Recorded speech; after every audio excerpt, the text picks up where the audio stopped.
justice, courage, mercy, politeness, honesty, honor, loyalty, and self-control.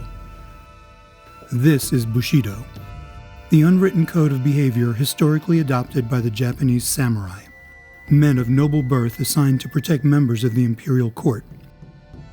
The word samurai originally meant one who serves, and loyalty to a superior was the most distinctive of these virtues of the feudal era. It's the interpretation of justice, courage, honor, and loyalty by these samurai that ultimately led to one of the most famous and well-told tales in Japan. There have been many fictionalized retellings of this story, but the bloody events hold historical truth. This is the story of the 47 Ronin.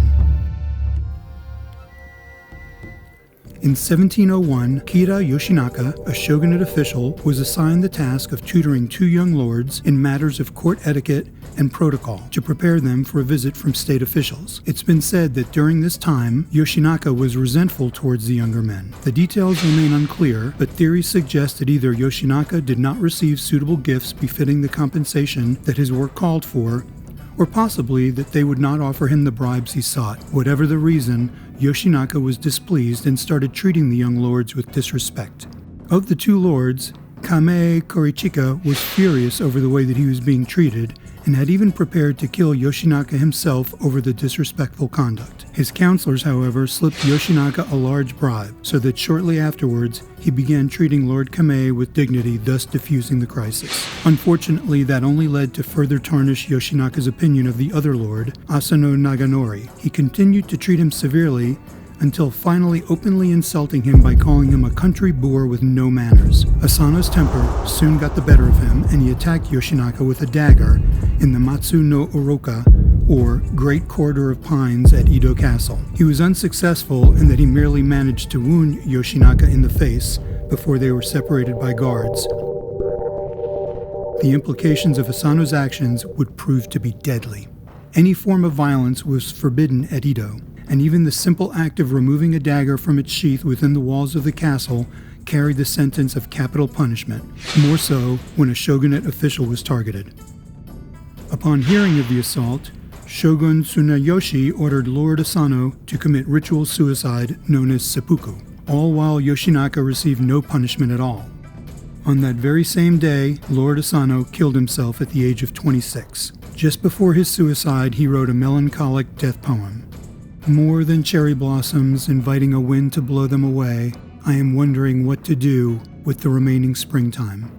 His goods and lands were confiscated and his family left in disgrace. Now that Lord Asano was dead, his samurai were left without a leader, becoming what is called Ronin, or leaderless. According to the code of the samurai, Ronin were supposed to immediately commit seppuku upon the death of their master. If they did not, they were looked upon with great shame. However, a group of these Ronin had another idea: vengeance. Despite revenge against Yoshinaka being strictly prohibited, 47 of the Ronin decided to embark on one more mission. They took a secret oath to kill Yoshinaka, thus avenging Asano's death. Under Oishi, their leader, they set about meticulously planning their attack. Yoshinaka, for his part, suspected such an attack, so his home in Edo was heavily guarded. With all the suspicion surrounding the Ronin, they disbanded, taking up jobs as various merchants, tradesmen, and even monks. Oishi, knowing that Yoshinaka would send spies, descended into a life of debauchery, spending much time in taverns and brothels to give the impression that he was no longer an honorable man. His goal was to have Yoshinaka believe him to be a coward and no longer interested in avenging his master. Upon hearing reports from his spies, Yoshinaka finally thought himself safe and let down his guard. The Ronin secretly gathered in Edo. Using their undercover roles as mere workers and merchants, they were able to gain access to Yoshinaka's home and make note of its layout and of those who worked and lived there. They held a final dinner where they finalized their attack plan while emphasizing that they would spare any women, children, and any other vulnerable people they might encounter. In December of 1702, they stormed Yoshinaka's mansion but found no sign of him. A clue that he couldn't be far was the fact that his bed was still warm. After a thorough search, they discovered the entrance to a secret courtyard hidden behind a large scroll, and inside found the man that they were looking for, confirmed by an ugly scar across his face that had been inflicted by Lord Asano the previous year. They informed him that they had come for revenge, but offered to let him die honorably by allowing him to commit seppuku. Yoshinaka chose not to respond, so the Ronin cut off his head and took it to Lord Asano's tomb in his honor. The Ronin then turned themselves in, and in samurai tradition committed seppuku. Only one of the Ronin escaped this fate after being pardoned by the shogun himself. The rest were buried in front of their master's tomb, having finally fulfilled their duty to him.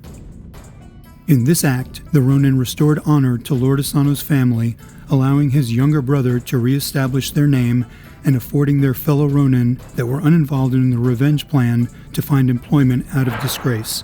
Over the years, this tale has spawned countless books, plays, and films taking various forms and artistic license. However, the original tale of bravery and loyalty will forever be grounded in truth. A testament to this arrives every year on December 14th at the graves of the Ronin and their master, in which a festival is observed to celebrate the devout loyalty and honor of the real people who lived it.